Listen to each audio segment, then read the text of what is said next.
So continue reading from the Advaita Prakasha by Ishana Nagara. And evidently, Lord Advaita was Ishana's spiritual master. And the first chapter we heard about the auspicious appearance of Lord Advaita.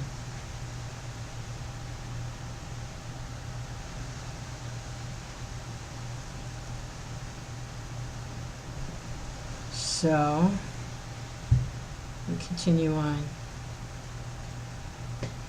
Ma Om Vishnu Padaya Krishna Pastai Bhutale Srimate Bhaktivedanta Swamiti Namini Namaste Saraswati Devi Gauravani Pacharni Nirvishesha Sunyavadi Paskachadi Satani. This is chapter 2. All glories to Sri Chaitanya, all glories to Sitanath, all glories to Lord Nityananda, along with all the devotees. Shriladvaita is the causal ocean wherein Shri Advaita Prabhu performed his childhood pastimes. Listen now to a wonderful story. One day, Labha Devi fell asleep with her son on her lap. At the end of the night, she had a dream. She perceived that the son on her lap was the source of Lord Shiva. That white-colored form of Mahavishnu had 4 hands, decorated with the conch shell, club, disc, and lotus. He was beyond the vision of the demigods. The luster of his body resembled that of the autumn moon, which removes the threefold miseries and gives peace. Seeing the transcendental form of the Lord, the chaste Labha Devi offered her full obeisances. She folded her hands and offered various prayers with love and devotion.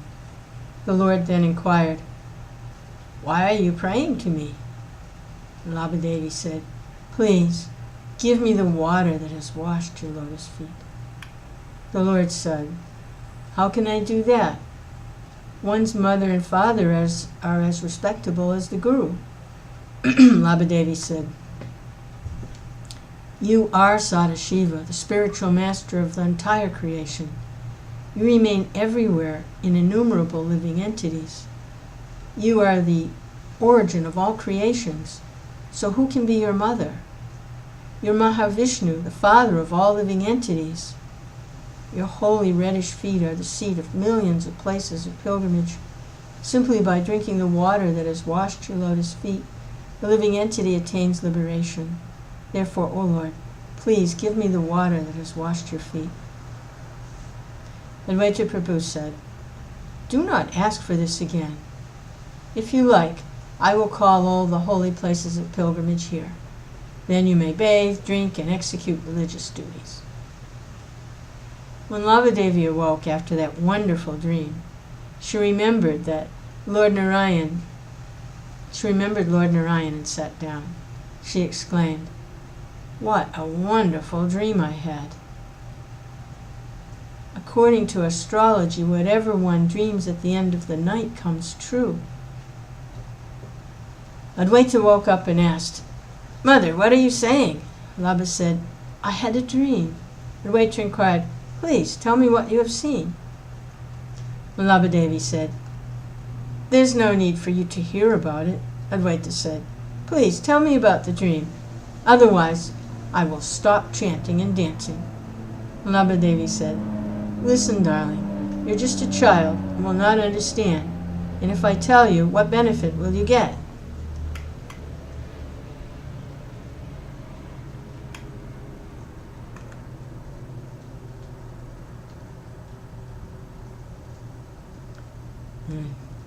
Lost my place here, page. Okay. She then narrated the whole amazing dream, from beginning to end, and shed tears in ecstasy. Advaita Prabhu then promised her, "I will bring all the places of pilgrimage, and establish them here." On hearing this, Labhatakarani's hair stood on end, and she said, "If you do that, then I will consider the dream was true." Advaita said, "Tonight, all the places of pilgrimage will come. Tomorrow you can take bath and become successful in all respects." Labhadevi said, "Who will believe this?" And Advaita Prabhu said, "My words will certainly come true." That night, in meditation, Advaita Prabhu called all the personified holy places by his mystic power. As the Lord remembered them, each holy place came there, just like iron is attracted by the force of a magnet. All the sacred tirthas, like the beautiful Ganges and Yamuna, came and worshipped the Lord. As Advaita cordially received them, the Yamuna offered obeisances at his feet. The personified tirthas asked, "O Lord, why did you call us here?" Advaita told them, "I wanted to stay on top of that mountain." Personified tirthas then said, "If we stay there, the glories of many holy places will be ruined." Advaita Prabhu said, "My word should not prove false. You must come here for one day every year." Personified tirthas then asked, "O Lord, please decide which day we should come on top of this mountain."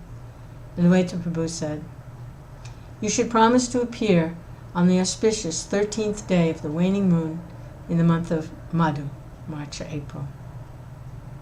Personified tirthas replied, "We certainly promise to come. We cannot disobey your order." From that time, the place became known as Panatirtha, the holy place where the personified tirthas made a promise to the Lord. If someone drinks or bathes in that water, his desires are fulfilled.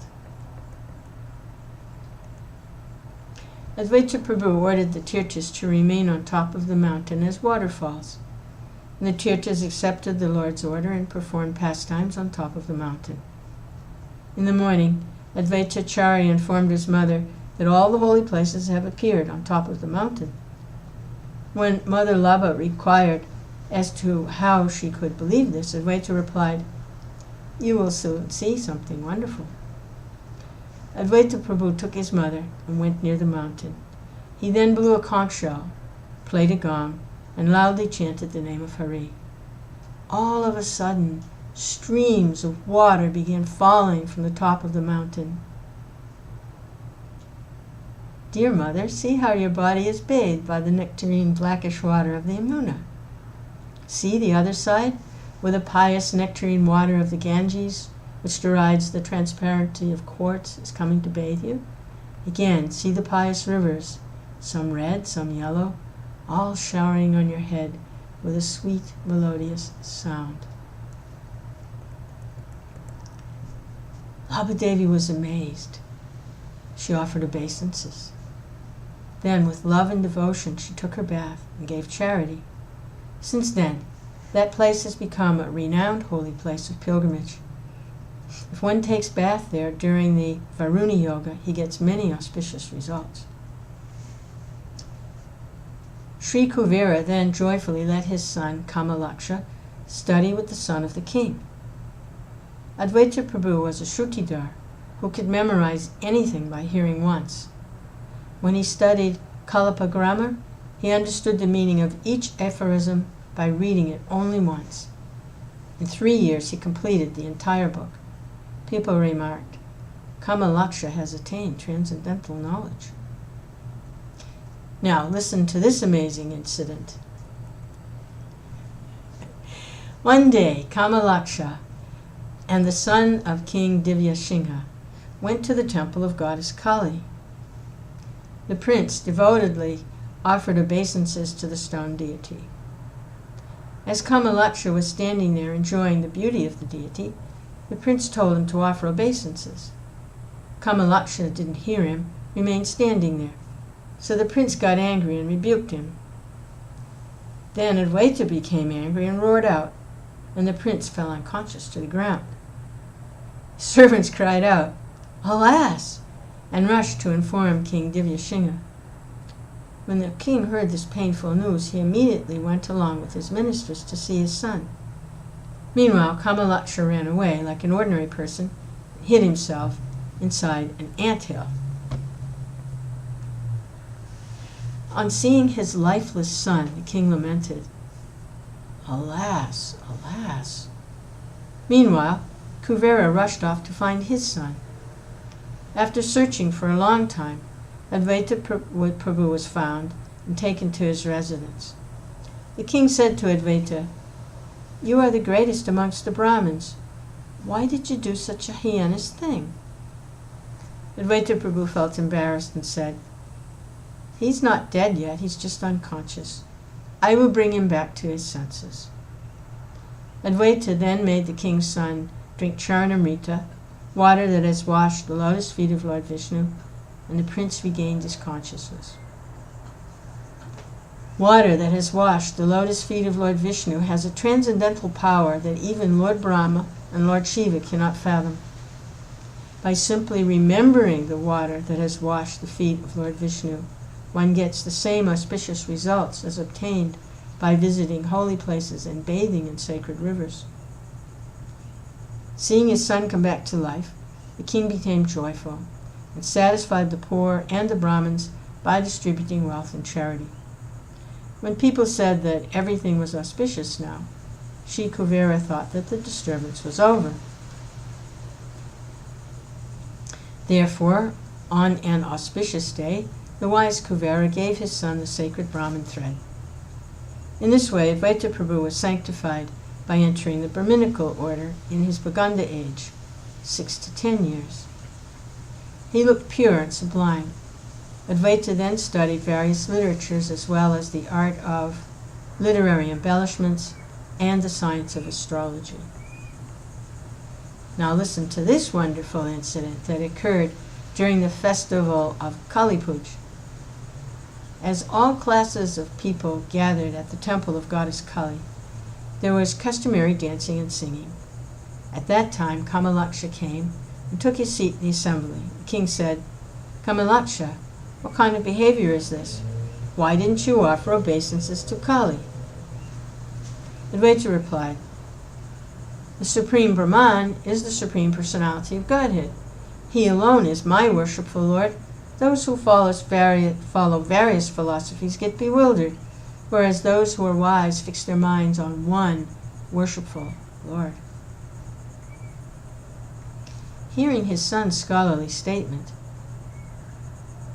Pakshana gave arguments supporting the king. He explained to Kamalaksha, "You don't understand the final conclusion. The Supreme Brahman has many forms. This is the conclusion of the Vedas. All the demigods and demigoddesses are worshipful, and those who are envious of them are most sinful. Treta Yuga, even the Supreme Personality of Godhead, Lord Ramachandra, worshipped Devi to deliver Sita. Because Devi is the mother of the universe, she is most merciful. Those who engage in cultivating knowledge get liberation by worshipping her. Therefore, you should offer obeisances to Mother Kali to be free from all calamities and attain fulfillment of your desires." Kamalaksha said, "Listen, Father, please don't get angry. But unless there is only one worshipful Lord, there will be many discrepancies. If one pours water on the root of a tree, then its branches and leaves are satisfied. Similarly, if one worships Narayan, the origin of all demigods and demigoddesses, then worship of all gods is complete. Bhagavati Devi is the external energy of Lord Vishnu, and by her potency the living entities are bewildered about the absolute truth. One who delights in the sacrifice of living entities is not worthy of worship. If she is the mother of the universe, and all living entities are offspring, then how will she be pleased by the sacrifice of her children?" Kuvera said, "What benefit will you get from inappropriate arguments? You simply invite misfortune by blaspheming Devi.